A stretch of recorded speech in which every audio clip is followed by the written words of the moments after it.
setiap dengar kata amin kita aminkan. Gitu, mengaminkan amin itu baru sekarang. Kalau dulu ya amin saja. Kalau sekarang itu amin yang diaminkan.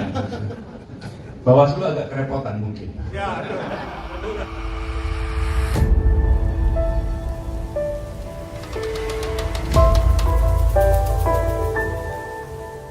Buah mangga, buah manggis. Selamat datang di Surabaya, Gus Imin dan Pak Anies. Oke, bentar, masih ada lagi ya. Sekali lagi ya, jawabnya apa? Oke. Ikan hiu makan pepaya. Bersama Amin, Pak Anies dan Gus Imin wujudkan Indonesia barokah. Baik, alhamdulillah. Nah, ini untuk selanjutnya kami mohon dapat berkenan untuk dapat memberikan sambutan bacawa pres kita. Untuk selanjutnya kami persilakan untuk baca pres kita Bapak Haji Anies Rashid Baswedan untuk memberikan sambutan. Disilakan Bapak Mangga.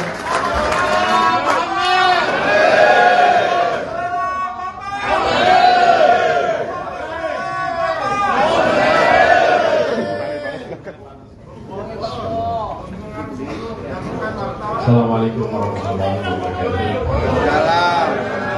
Alhamdulillah wala haula wala quwwata illa billah. Rabbi shrah li sadri wa yassir li amri wahlul 'uqdatam min lisani yafqahu qawli. Allahumma shalli wa sallim wa barik ala sayyidina Muhammad wa ala alihi wa sahbihi amma ba'du. Yang saya muliakan, yang saya hormati, yang kita panuti, para kiai, para habaib, para alim ulama yang saya hormati, saya banggakan, dan saudara seperjuangan sejak lama, calon wakil presiden Republik Indonesia, Gus Muhaimin Iskandar, yang saya hormati para anggota DPR RI, para anggota DPRD, seluruh pimpinan, kader, dan keluarga besar Partai Kebangkitan Bangsa, PKB, dan seluruh hadirin sekalian. Alhamdulillah, saya bersyukur sekali. Jadi seperti disampaikan Gus Imin tadi, ini semua sambungannya itu seperti sudah ada yang merencanakan, kita cuma jalani. Peristiwa yang kemarin sudah banyak diceritakan. Tapi yang saya merasa bersyukur juga adalah pada saat kita ngobrol sebelum deklarasi hari Sabtu yang lalu, Gus Imin dan teman-teman DPP cerita bahwa ini sedang akan ada Tour de Wali Songo, dan pas dilihat dilalah cocok saya bisa ikut di dalam salah satu ujung dari tour ini, yaitu nanti di Sunan Ampel. Nah, saya dapat bagiannya Ampel. Dapatnya Ampel. Buat saya ke Ampel itu artinya kembali ke kampung halaman. Iya, karena simbah-simbah saya dulu di Ampel Gading. Jadi kalau lihat dari Ampel mau masuk ke masjid itu, nanti ada salah satu gang, nah itu di situ tempat keluarga kami tinggal. Jadi ketika dapat salah satu, dan itu tidak direncanakan berbulan-bulan yang lalu, itu paling tidak kita tidak tahu. Yang punya rencana itu dari kantor pusat tuh. Kantor pusat yang punya rencana. Apa? Oh, dekengan pusat. Dekengan pusat. Jadi alhamdulillah, dan rangkaian itu ada khalaqah yang tidak kalah penting dan disampaikan dengan luar biasa. Saya merasa bersyukur karena bersama dengan Gus Imin ini, beliau bukan saja merupakan salah satu ketua partai paling lama di Indonesia, 18 tahun memimpin, tidak mudah. Betul-betul tidak mudah. Saya membayangkan mengelola sebuah partai politik memerlukan yang namanya stamina, itu stamina fisik, stamina intelektual, dan stamina mental yang luar biasa untuk bisa menjalani seperti ini. Dan kita bersyukur karena kita bersama-sama membawa pesan yang sejak muda kita sama-sama kerjakan. Kita ingin Indonesia yang lebih adil, kita ingin Indonesia lebih sejahtera, dan kita ingin Indonesia yang bersatu dalam keteduhan. Setiap dengar kata amin, kita aminkan. Gitu, mengaminkan amin itu baru sekarang. Kalau dulu ya amin saja, kalau sekarang itu amin yang diaminkan. Bawaslu agak kerepotan mungkin. Ya, ya itulah tadi, itu dagingan dari pusat. Kita tidak menjaga apa-apa. Nah, apa yang menarik? Karena ada warisan sejarah yang menjadi beban moral bagi kita-kita ini.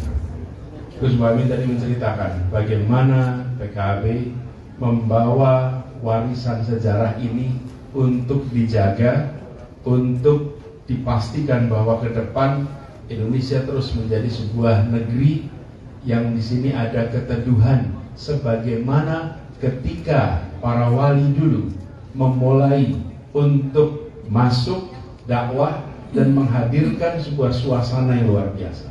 Ada perbedaan budaya yang amat lebar, tapi mereka memiliki kemampuan untuk menyatukan yang berbeda itu. Bapak Ibu sekalian, kalau kita lihat baju, itu ada penjahit yang mengerjakan. Pasti mereka membuat pola dulu. Polanya cocok, tinggal jahit. Yang repot itu, kalau polanya nggak cocok dan harus dijahit. Betul tidak? Polanya sama, tinggal jahit kan ya gampang. Tapi yang sulit itu kalau potongannya beda, tapi harus jadi sama, jadi baju.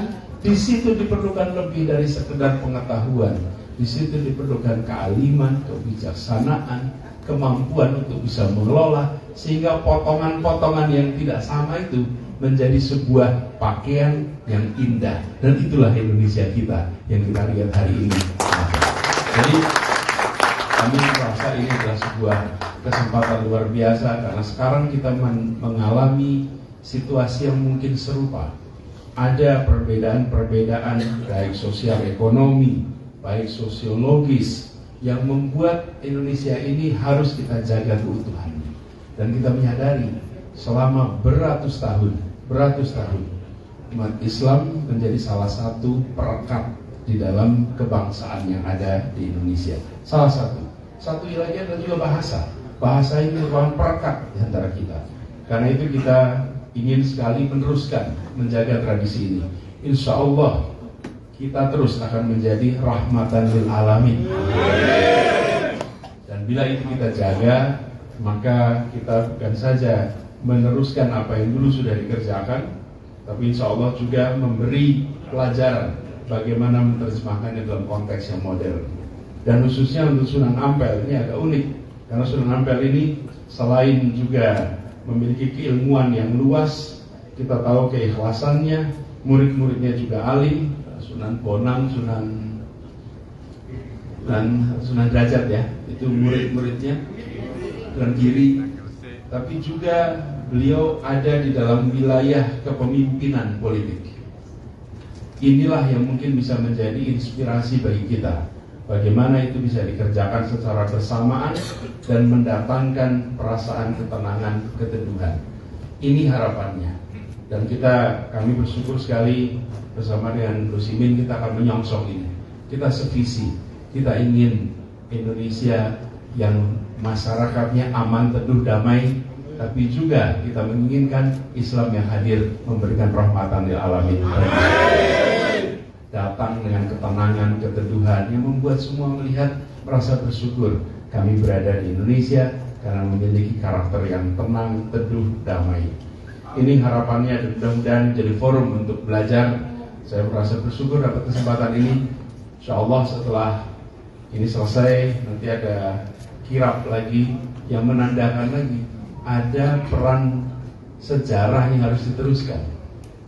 Ketika Republik di dalam ancaman, maka para santri tidak menjadi penonton di samping, tapi turun tangan langsung menjadi yang terdepan. Kita ingat resolusi jihad yang dimunculkan dan peristiwa 9 September peristiwanya itu hari ini. betul ya? Di Hotel Yamato, 9 September ini pas 9 September ini. 9 September itu peristiwa di Yamato, 22 Oktober resolusi jihad, 10 November peristiwa pertempuran yang legendaris itu. Dan ini adalah sebuah rangkaian yang mengirimkan pesan kepada seluruh dunia. Bapak Ibu sekalian, peristiwa 10 November itu secara tempurnya sekutu kekuatan lebih besar kita. Tetapi yang menggegerkan dunia, mereka tidak mengira bahwa proklamasi kemerdekaan yang pada waktu itu dituding oleh dunia sebagai kemauan sekelompok orang yang menyatakan atas nama bangsa Indonesia, itu dianggap tidak mewakili seluruh rakyat. Tapi begitu ada peristiwa 10 November, dunia terhentak. Ternyata bukan kemauan sebagian orang, ini kemauan rakyat kebanyakan di seluruh dunia. Bukan datang untuk demo, tapi untuk berangkat jihad dengan korban yang luar biasa, hibah nyawa. Saya membayangkan Gus, waktu itu bagaimana perasaan ibu-ibu yang mengirimkan anaknya berangkat. Pasti mereka datang ke ibunya, ke ayahnya, Abah, Ibu, Yun pamit mau berangkat. Datang ke Pak Yai, Yun pamit mau berangkat. Dan mereka tahu anaknya belum tentu pulang. Dan mereka tidak pernah bilang, nak kau bertempur ya, biar insya Allah nanti orang keluargamu nanti di kemudian hari dapat fasilitas hebat dari Republik ini. Tak ada pikiran besok dapat apa. Yang ada saat itu adalah kita harus merdeka dan kita tunjukkan kecintaan kita pada tanah air ini, kecintaan bangsa. Jadi di balik peristiwa 10 November ada para ulama yang membekali mereka dengan doa, yang membekali mereka dengan ilmu, dan ada ibu dan ayah yang mengikhlaskan mereka berangkat ke medan tempur. Itu keluarga-keluarga yang menghasilkan pejuang. Insya Allah keluarga-keluarga kita hari ini masih terus menghadirkan pejuang-pejuang. Bapak sekalian yang saya hormati, para kiai yang saya hormati, terima kasih atas kesempatan untuk bisa berilmu bersama di sini, berkhidmat bersama. Insya Allah mendapatkan manfaatnya juga. Dan selamat berdiskusi, selamat bertukar pikiran. Semoga berikan manfaat. Terima kasih. Assalamualaikum warahmatullahi wabarakatuh. Waalaikumsalam warahmatullahi wabarakatuh. Terima kasih Pak Anies sudah berkenan memberikan sambutan yang sangat hangat untuk kita semua.